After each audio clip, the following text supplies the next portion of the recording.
Ora, muito bom dia a todos. O meu nome é Raul Junqueiro, sou eu que coordeno a Mosaic, que é um projeto de inovação para Smart Cities no DST Group. Este projeto é um hub de inovação que aproveita a inovação funcional nas diferentes áreas de negócio e depois cria com elas uma oferta de produtos e serviços para os territórios. Eu gostaria de começar esta apresentação com a temática Smart Energy e Urban Environment,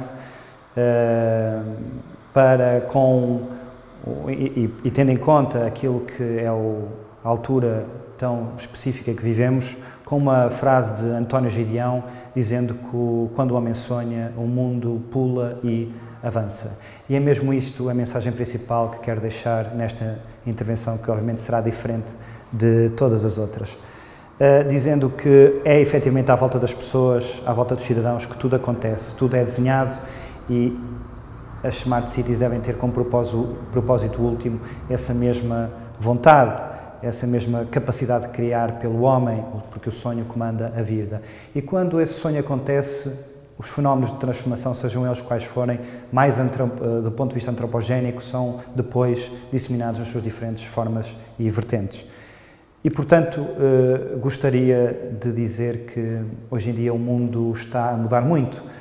A forma como os negócios estão a ser criados, a forma como a sociedade está a partilhar, a forma como a sociedade está a ser informada, a forma como a sociedade está a viver, a forma como os cidadãos estão a viver o seu cotidiano, tudo está em permanente transformação, tudo está a mudar. Se calhar aquilo que nós ainda não nos apercebemos foi que, efetivamente, já tudo mudou. Apercebemos provavelmente mais hoje do que nunca. O mundo borbulha mais do que nunca pelas possibilidades, pelas oportunidades e pelos desafios que enfrentamos hoje. E hoje nós temos um mundo ligado, uma sociedade informada e uma sociedade ligada através de todas as possibilidades tecnológicas, redes de comunicações fixas e móveis, plataformas digitais, sejam elas de computação ou de redes sociais, a própria internet, o Google, tudo está aí para informar e para ligar as sociedades e as pessoas e os indivíduos. E, portanto, é uma oportunidade única, não só para o conhecimento, mas para termos mais presentes as necessidades e os desafios do mundo todo. Portanto, novas possibilidades em cima da mesa. Mas também existem 4 grandes adversidades que hoje em dia enfrentamos. As alterações climáticas, que infelizmente vieram para ficar, e com ela a escassez de recursos. Todos nós sabemos que estamos numa altura em que tudo aquilo que se regenera já não se regenera ao mesmo tempo que é consumido e, portanto, já estamos a olhar para trás. Depois também o tema daquilo que é o crescimento da população. Até 2050, 70% da população viverá em centros urbanos, grandes pressões nas infraestruturas da cidade e também naquilo que são as expectativas de qualidade de vida das populações e os inimigos invisíveis, aqueles que hoje nos assolam de forma tão forte e tão veemente. Depois, dizer que nestes 2 blocos que hoje vou abordar, tanto o da Smart Energy como o do Urban Environment, são tão importantes a par como um dos outros que existem nas cidades. Mobilidade, por exemplo. Ainda a energia. A energia é um bloco muito importante para as cidades e para os territórios, porque as grids digitais, as grids de energia estão digitalizadas, ou estão a digitalizar-se, com as plataformas, com a internet das coisas, com a noção ao minuto daquilo que está a ser consumido na rede. Válido para a rede de distribuição, válido depois também para uma lógica mais residencial. Mas é uma grande oportunidade. Se nós sabemos que 60% a 80% dos consumos globais são nas cidades, cerca de 19% desses mesmos consumos são, por exemplo, só em iluminação pública, e se cruzarmos isto com o fator da urbanização nos centros urbanos, nós começamos a perceber que há aqui grandes desafios. Mas temos aqui uma grande oportunidade, que é a digitalização dessas redes de energia. Mas essa digitalização das redes de energia tem que ser acompanhada com novos modelos de negócio, novas formas de inovação na produção, no autoconsumo, na partilha da energia, para que tenham um fim último, que é o custo-benefício para o utilizador final, que são as pessoas. E trago hoje 2 grandes exemplos, entre muitos que estamos a trabalhar nesta mesma área, pela sua inovação. E o primeiro bloco são, portanto, as comunidades energéticas. O Governo prevê que é uma medida importante, obviamente, para alcançar uma cota de 47% de energia proveniente de fontes renováveis no consumo final bruto em 2030.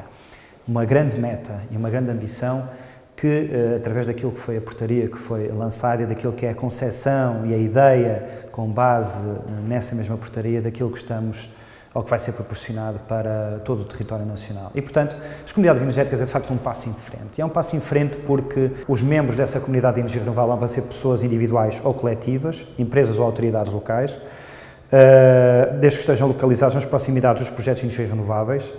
Os referidos projetos devem ser tidos e desenvolvidos por essa comunidade de energia renovável e essa SER deve ter por objetivo final os benefícios financeiros, obviamente, mas também os benefícios ambientais e sociais dessa mesma comunidade de energia renovável.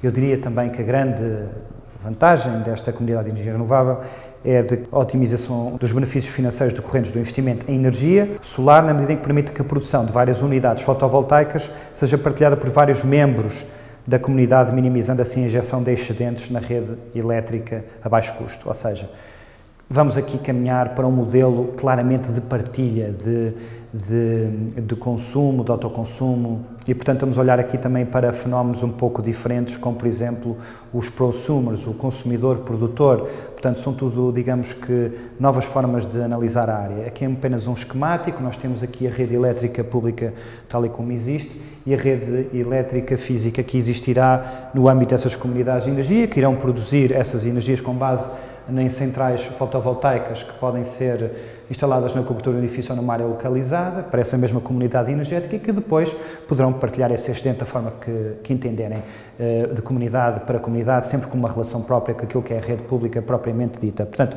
uma nova oportunidade para a digitalização no setor e para termos acesso a práticas, mais práticas de partilha nestas mesmas redes, com a entrada de diferentes players no mercado. Carta de potencial solar. Permite-nos, através de dados de lidar ou de satélite, obter o perfil de consumo de energia, o potencial solar através de processos de análise de dados, análise da capacidade existente e com isto permitirá, obviamente, o design ideal que será muito favorável para aquilo que vou falar à frente, dentro do Urban Environment, para aquilo que é o planeamento urbano do futuro. E, obviamente, que só obtém aqui uma carta solar do município. Portanto, tendo ideia do potencial solar total e da capacidade instalada, nós podemos ter acesso àquilo que é um forecast do consumo e aos próprios fluxos de consumo. Portanto, é uma grande ferramenta para trazer os municípios para dentro desta carta solar e desenharem-se novas comunidades de energia, porque não, novas formas de fazer um planeamento energético da própria cidade. Passando para o ambiente, para o Urban Environment. O Urban Environment é algo muito importante para nós, é uma área muito extensa, na qual eu vou apresentar 4 desafios nos quais estamos ligados e queremos estar, obviamente, na linha da frente em cada um deles. Mas dizer primeiro que a forma como vemos o Urban Environment é pelo Design Thinking, é pela uma lógica bottom-up. Se nós queremos chegar ao produto ou ao serviço através de processos de inovação e processos de experimentação, nós temos que olhar para as pessoas nos seus diferentes processos de construção e nas diferentes visões da sociedade. Só perante essas diferentes necessidades das pessoas é que nós podemos, de facto, construir de forma sustentável aquilo que queremos como uma cidade na sua visão mais holística. E, portanto, o desafio do real estate é uma área muito importante, é uma área muito importante para nós, é uma área muito importante para as smart cities, é uma área que não é trazida muitas vezes para cima da mesa, mas é claramente uma área-chave.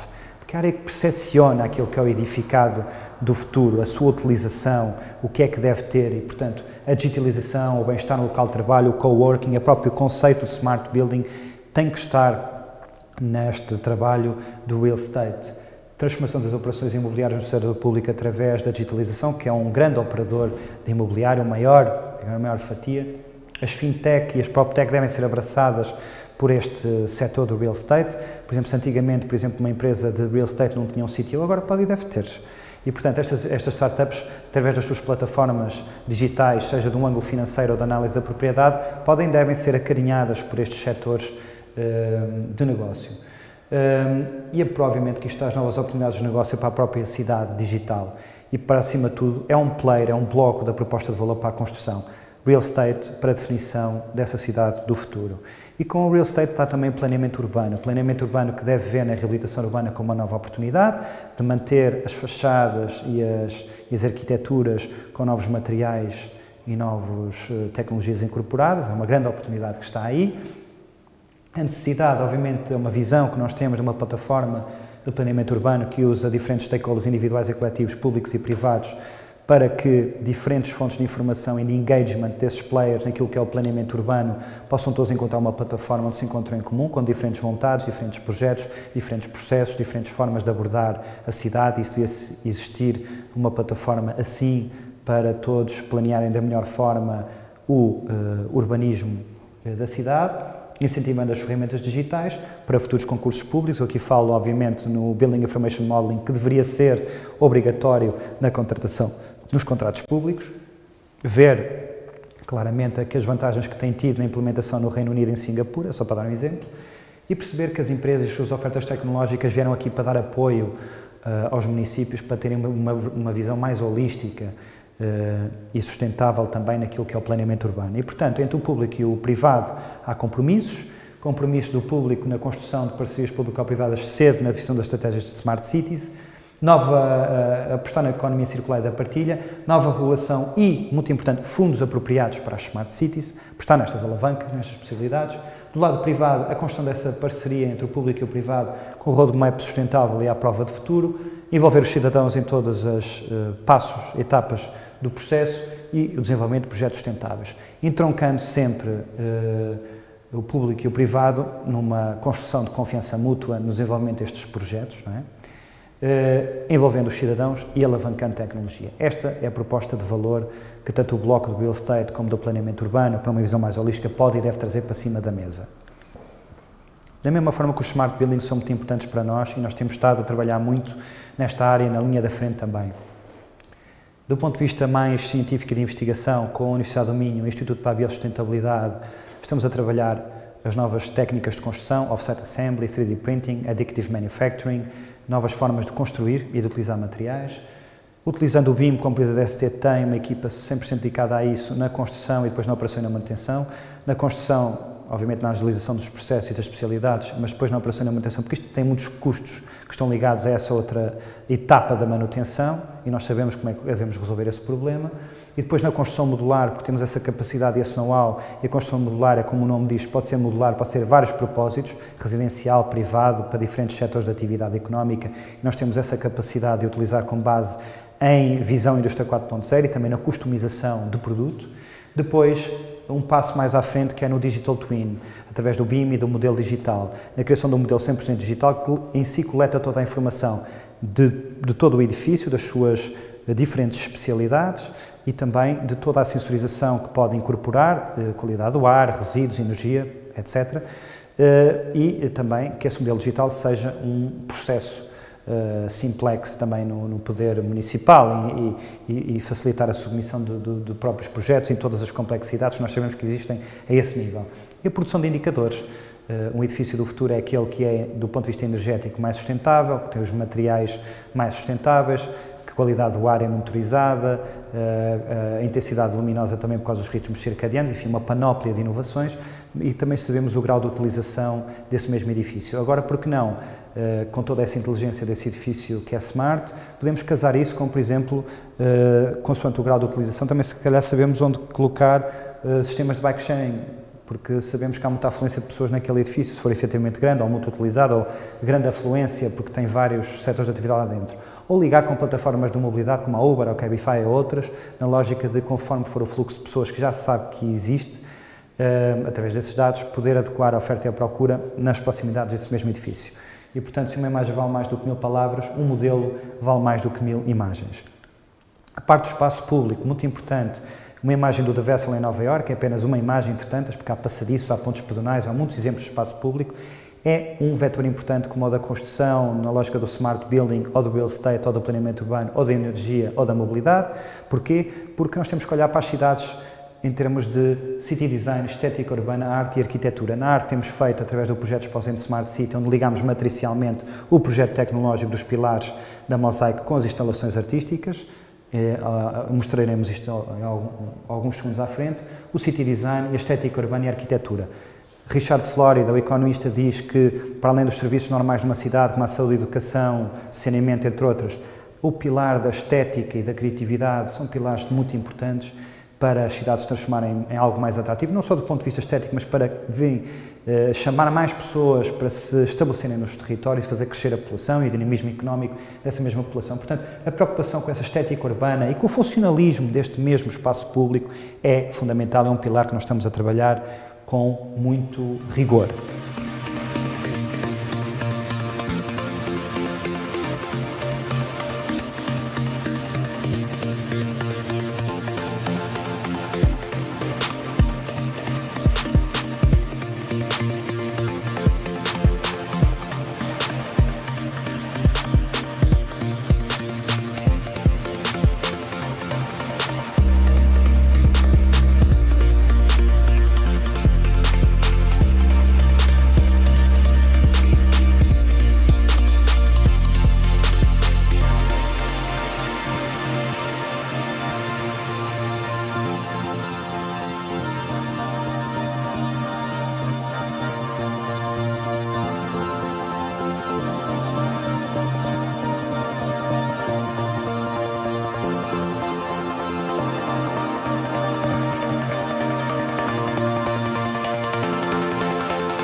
E por último, um bloco só sobre dados. Foi colocado em último de propósito porque está ligado muito àquilo que vivemos hoje, que é a pandemia do Covid-19.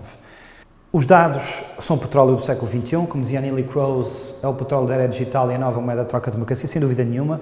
Dados, a inteligência na informação, isso é de facto uma economia, uma propriedade, quase uma moeda, tem valores, tem trade e, portanto, quando nós analisamos estes diferentes estilos de dados e esse data tsunami, temos que perceber o que é que vamos fazer com isso. Do ponto de vista de uma Smart City, podemos trabalhar a coesão territorial do planeamento urbano, do crescimento da cidade, dos diferentes serviços, verticalizando esses serviços e correlacionando, dando inteligência urbana, com plataformas urbanas e com serviços urbanos muito mais dedicados e muito mais eficientes e eficazes aos grandes verticais das cidades, trânsito, mobilidade, o saneamento público, a criminalidade, a segurança, o ambiente, com o dashboard da cidade em KPIs permanentes para a própria decisão, enfim, um conceito de cidade preditiva.